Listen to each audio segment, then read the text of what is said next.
مسلم شریف کی حدیث پاک ہے، کتاب البر والصلۃ والآداب، باب تحریم ظلم المسلم وخذلہ واحتقارہ۔ حضرت ابو ہریرہ رضی اللہ تعالیٰ عنہ حدیث پاک کے راوی ہیں۔ نبی کریم علیہ الصلوۃ والسلام نے ارشاد فرمایا لا تحاسدوا، آپس میں ایک دوسرے سے حسد نہ کرو، یہ حضور کی تعلیم ہے۔ اسی بات کو اللہ قرآن میں یوں بیان فرماتا ہے ام یحسدون الناس علی ما آتاہم اللہ من فضلہ۔ سب سے پہلے تو یاد رکھیں حسد کرنا ثواب کا کام ہے کہ گناہ کا کام؟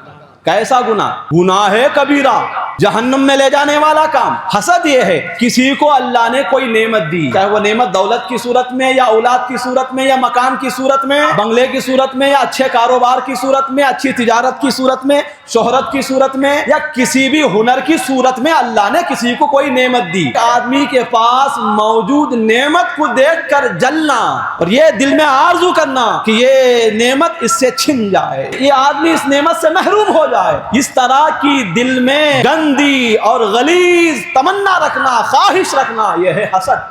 اللہ تعالیٰ اس کے بارے میں قرآن میں یوں فرما رہا ہے ام یحسدون الناس علی ما آتاہم اللہ من فضلہ، جس آدمی کے پاس موجود کسی نعمت کو دیکھ کر جو تم جل رہے ہو، یہ نعمت دینے والا تو میں ہوں، تم نے تو نہیں دی، تمہارے باپ نے تو نہیں دی، نہ تمہارے حصے کی کوئی نعمت میں نے اسے اٹھا کر دے دی، نہ تمہارے باپ دادا کے خزانے میں سے کوئی چیز میں نے اٹھا کر اسے دے دی۔ میں نے جو نعمت کسی کو دی ہے محض میرا فضل ہے، وہ نعمت میری ہے، وہ مخلوق میری ہے، میں نے اس پر مہربانی کی، وہ نعمت اسے دی، نعمت دینے والا میں، اور جو دیا ہوں وہ بھی میری چیز ہے، تو جلنے والا ہوتا کون ہے؟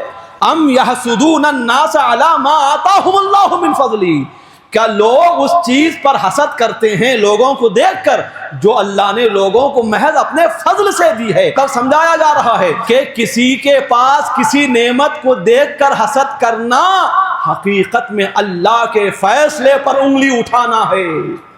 گویا حسد کرنے والا یہ بتا رہا ہے اپنے حسد کے ذریعے کہ یہ آدمی اس نعمت کا حقدار نہیں تھا، اللہ نے اسے یہ نعمت دے دی ہے۔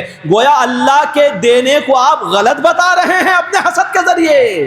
آج حسد کا معاملہ یہ ہمارے معاشرے میں عام ہو گیا ہے۔